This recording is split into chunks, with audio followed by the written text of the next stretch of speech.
Tak sangka jenazah je melaju sampai boleh cucuk RX-7 aku. Ni dah melampau. Lagipun takkanlah jenazah macam tu boleh kalahkan injil teriaki aku. Memang nampak buka asap je lah kau bangang. What the?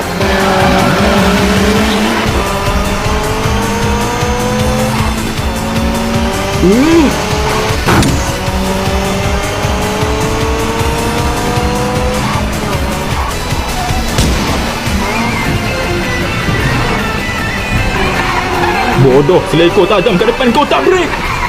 Memang buka garis tayar je lah kau jap lagi. Nani? Kasih Dorita.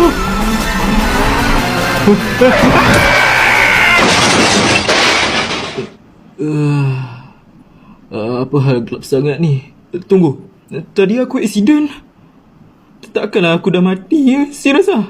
Oh ya, apa rasa sampai gini? Tolong, ampunkan aku ya Allah. Aku selalu sombong dengan kau ya Allah.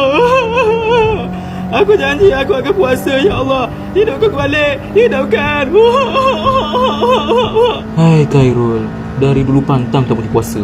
Nasib kau tak mati tadi. Itulah pasal memang adik-beradik tim bosku tu dari dulu geng plastik hitam sejati. Sira cakap lah, geng plastik hitam macam diorang ni memang confirm neraka lah.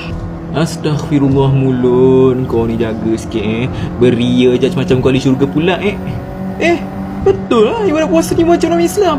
Tak tunaikan puasa kau rasa boleh terima lagi kau macam betul Islam.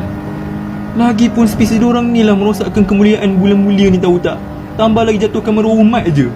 Syaf, kita semua mesti sedar kita sebagai manusia ni takkan terlepas dari sebarang dosa, wa iman satu pun. And nak tahu tak, orang yang kau kata ahli neraka and perosak maruah umat Islam di bulan mulia ni adalah aku.